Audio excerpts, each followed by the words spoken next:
Hello, everyone, and welcome back to our final meeting this year. It's a little odd to be here, but we made it.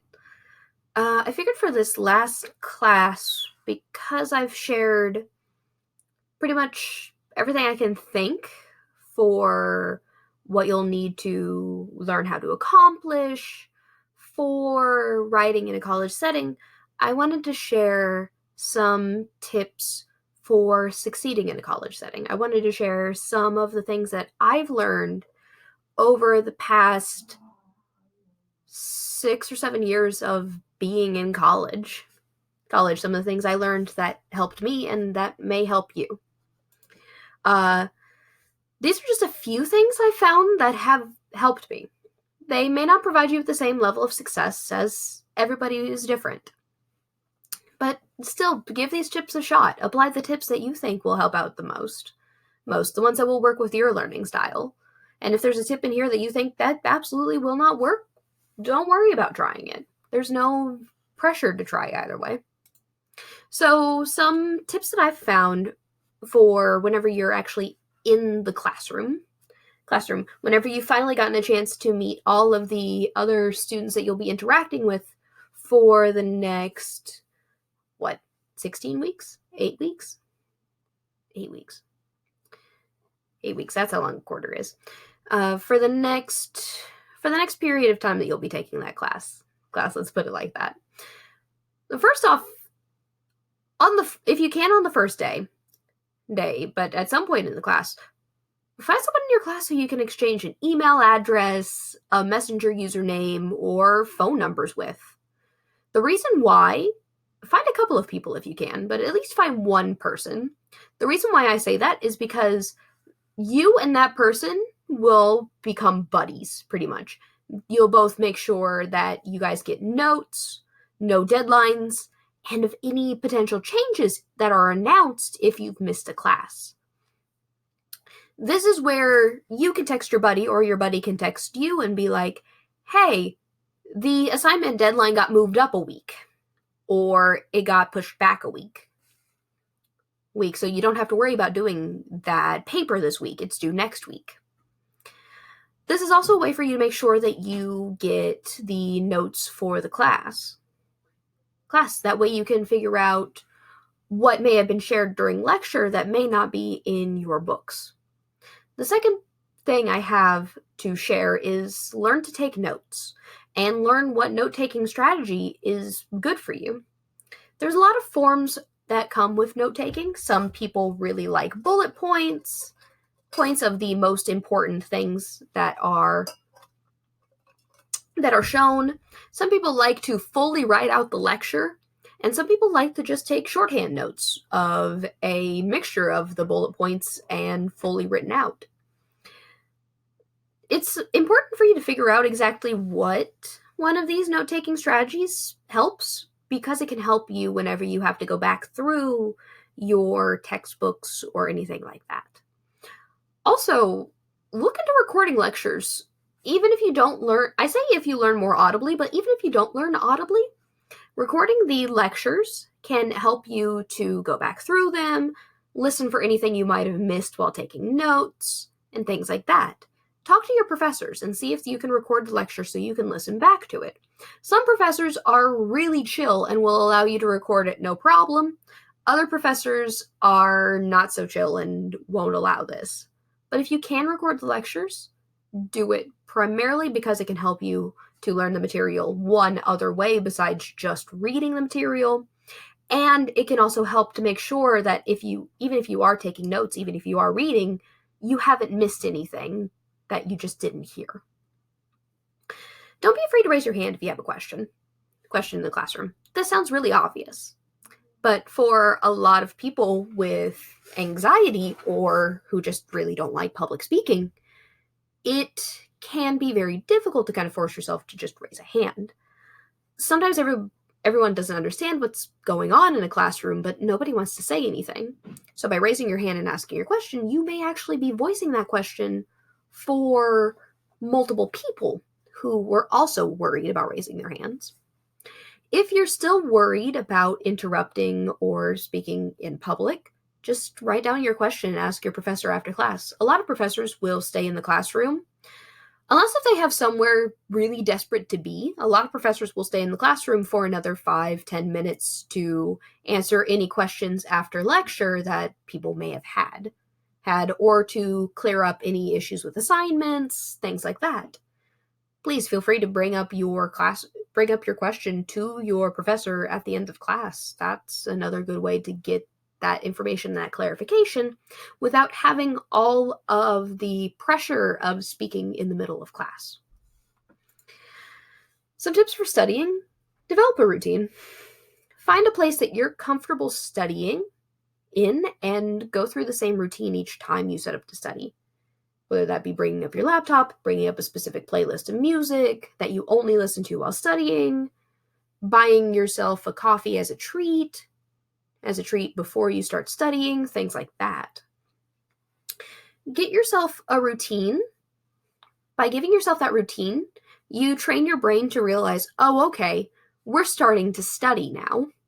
Now, it can help your brain to recognize when specific events are occurring, and to help your brain get into that position of, okay, we're going to be studying, I need to focus now.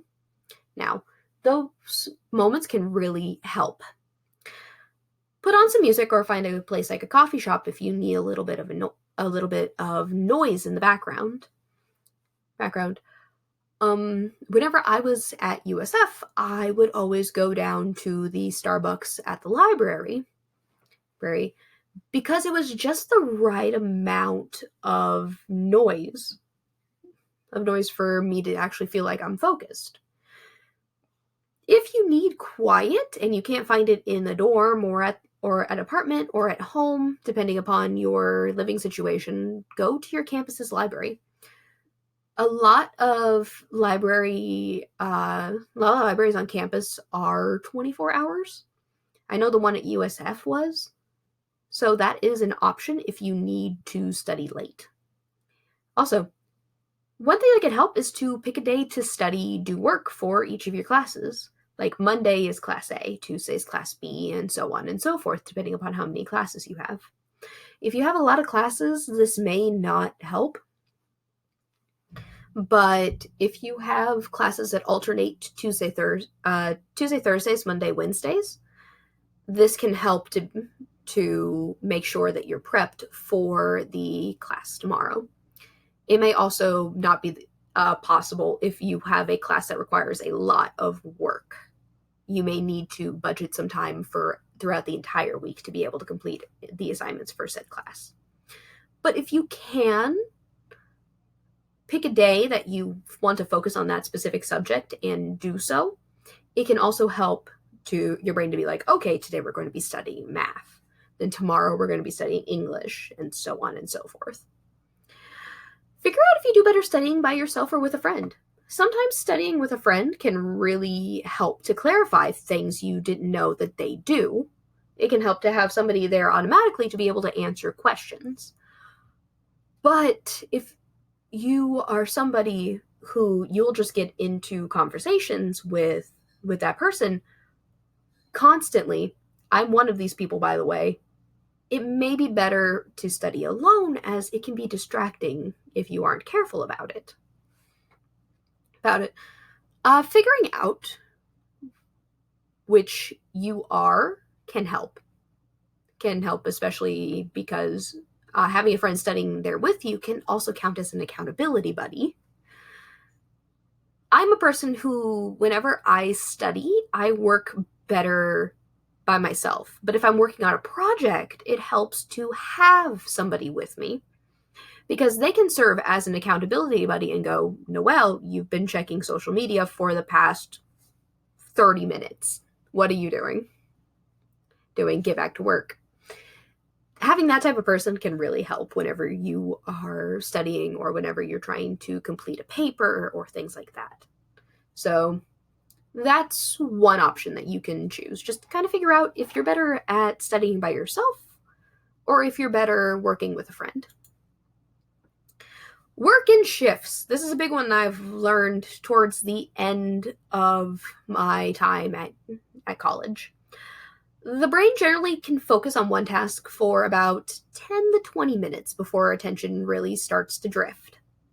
You can use this info through what's known as the Pomodoro method. Now, the Pomodoro method is specifically based around a type of kitchen timer. It looks like a little tomato, and that's why they call it a Pomodoro. But you can do this with your phone just as easy. Work for a set period of time using a timer. Whatever's natural to you. I use 20-minute intervals. That's a good place to start. If you know you're someone who is very easily distracted, it may be better to do 10, but go ahead and set it for whatever time is natural for you. Then after the timer rings, check in with yourself. If you're still working well and feel like you're in flow, then keep going for another set interval. So for me, I would go for another 20 minutes. If you're having trouble focusing, let yourself get up for 5 to 10 minutes, then go back for another set period. Let yourself get up, get a drink, go to the bathroom, whatever you need to do for 5 to 10 minutes. Check social media, check your texts, anything like that. Regardless, after 3 or 4 rounds of set intervals, so for my 20-minute intervals, I usually do it after an hour, let yourself have a longer break, somewhere between 20 to 40 minutes, where you can just kind of do whatever you want. You don't have to work on things. Then, if you still have stuff you need to do, go back to work, go through another set of intervals, basically. It's kind of like interval training for running, where you run for a certain period of time and then you walk till like your muscles catch up. After a bit, you may be able to increase the amount of time that you can work under the timer. It just depends. So that's one option that you can do to really help maximize the amount of time studying instead of just banging your head into a textbook and going, why won't it absorb? That's one way you can help. So, general tips. This is not classroom specific, but it can help. College work can be a lot, and college work can be immensely overwhelming. There's not a lot of direction given to you as is in high school. Don't be afraid to spend some of your time breaking down a task into manageable chunks. For example, like a 5-page research essay could be a very frightening thing to think about if you think about it as a 5-page research essay. But if you break it down into smaller steps, like, okay, I need to go ahead and I need to go look up sources. That's one chunk of thing I need to do. And you can break it down further into, I need to go check the library's database, I need to check the news database, I need to check this and this and this. Breaking down that research task that you had already broken down into a further spot can also help to break it down just into even further steps. They can help reduce questions of what do I need to be doing at this point in time? How do I even get started? Where do I get started? Breaking your tasks down into smaller steps can really help to reduce the presence of that question. If it comes down to it and you need help, call in a friend.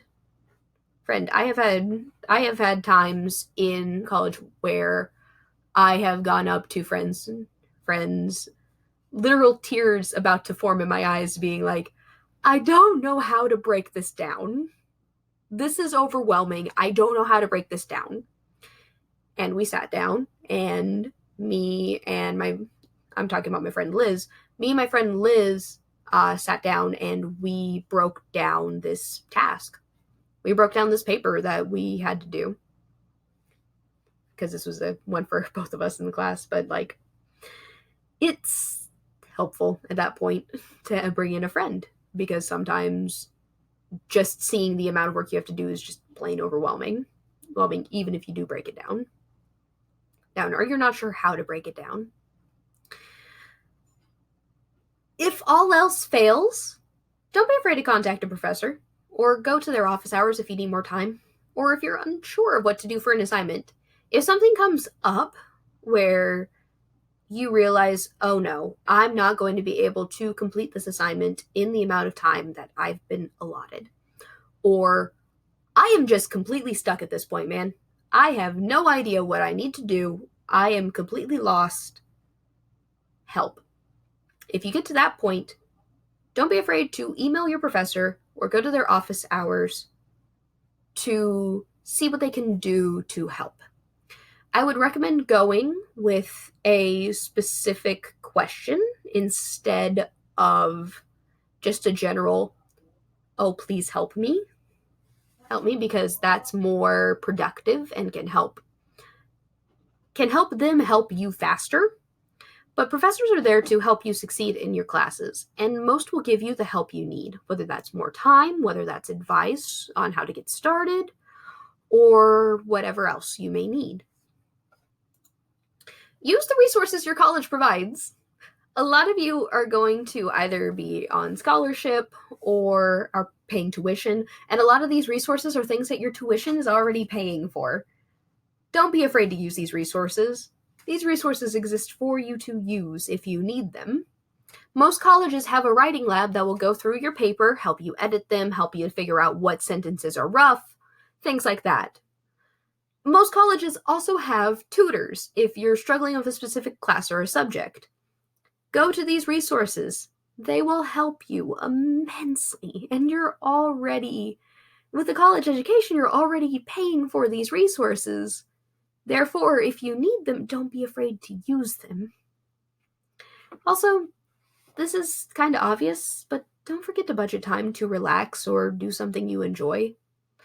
Working on all the time on just assignments will just lead you to being stressed and unable to focus, leading to further frustration. Don't be afraid to budget time for relaxation. You need to give your brain a break at some point. Joining a club is one example of budgeting time for relaxation and can help you find friends in and outside of your major. So that's one main point that I feel gets forgotten a lot whenever people talk about general success tips for college. And that's one thing that I want to emphasize. You can be so caught up in making sure, oh man, I got to make sure I get an A in this class. I got to make sure I succeed in this class. I got to make sure I do well in this class, that you just kind of forget to let yourself relax. Remember to make yourself a priority, and don't be afraid to give yourself even just a small amount of time to be like, okay, I'm going to take 10 minutes and I'm just going to let myself do whatever I want to do. Or I'm going to take, like, if I have time, I'm going to take an hour and I'm just going to let myself do whatever I want to do, whether that's video games, drawing, writing, anything like that. And then I will work on my homework, or I will work on a test, or I will work on anything. Don't forget to just let yourself relax. So some final things before we end off this year.